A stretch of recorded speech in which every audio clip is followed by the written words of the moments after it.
Nou, wie ben je er bij? Ik had hier een verse plantenkwekerij, annex pionenkwekerij. Hoofdzaak is de pionenteelt. Dat heb ik al sinds een 15 jaar. En dat groeit eigenlijk steeds wat meer uit. Er komt ook steeds wat meer bekendheid in.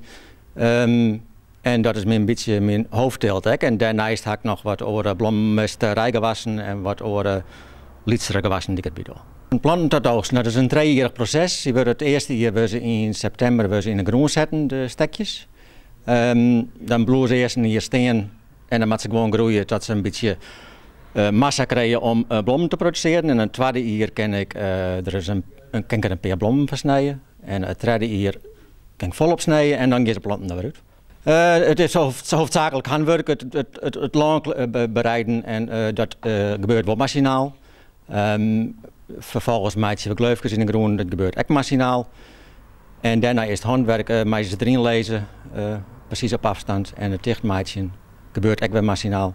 We zitten rond de 100.000 stengels per jaar. Kennen ze wat meer wijzen, soms wat minder.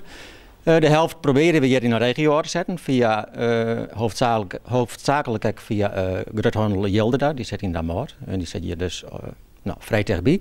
En die zet ze hier in zijn winkels in de regio in Friesland.